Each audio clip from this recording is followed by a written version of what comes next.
From beachfront properties to condo tower units, the coast short-term rental market is in the news right now. Airbnb has filed a lawsuit against Biloxi, saying, among other things, the city is unfairly restricting short-term rental activity. Here to talk about it from eAgent, Justin Allen, whose company handles short-term rentals on the coast. Always good to see you, Justin, and thanks for being with us. Definitely. We can't talk specifically about that lawsuit because it's pending legal action, but let's just talk about the crux of it, because I've heard in other cities the same complaint. Yeah. Do you think the coast, to one degree or another, is kind of restricting and manipulating the short-term rental market? I would say from my point of view, when it looks like investors are wanting to buy short-term rentals in our area, I normally steer them away from the Biloxi area because of just it's a headache to deal with the city when it comes to operating a short-term rental in the city.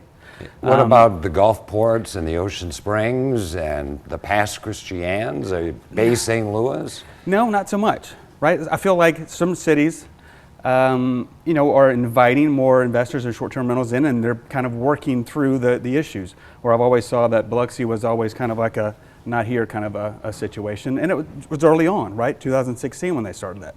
So I think that's probably an early issue that just kind of manifested itself until today, and now we're having to deal with it. So the coast in general, in terms of attitude, does it seem like we're kind of behind similar markets? I mean, you can go to Gulf Shores, to Pensacola, to Destin, just in terms of accepting the reality of short-term rental? I don't know necessarily, because when you have, I think more and more people are being okay with having short-term rentals in the area, right? But when you're looking at short-term rentals in their neighborhood, everybody's like, well, we love it, just not in my backyard, right? So we always have that kind of vibe. But I think the coast is more open to short-term rentals in the last few years, especially since COVID.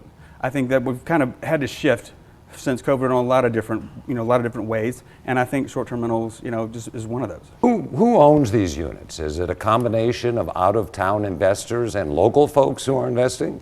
Yeah, I think there's probably 2/3, 70% that are local, and then about 25, 30% are going to be out of state.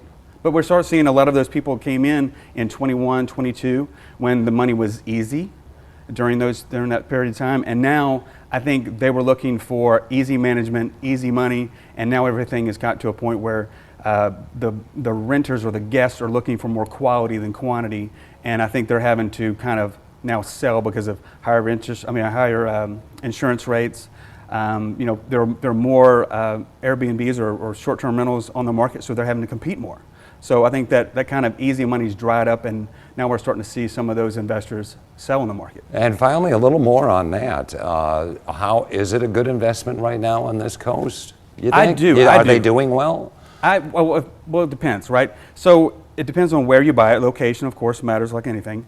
And the amenities, if you have a pool, those kind of things, depends on what you purchased it for.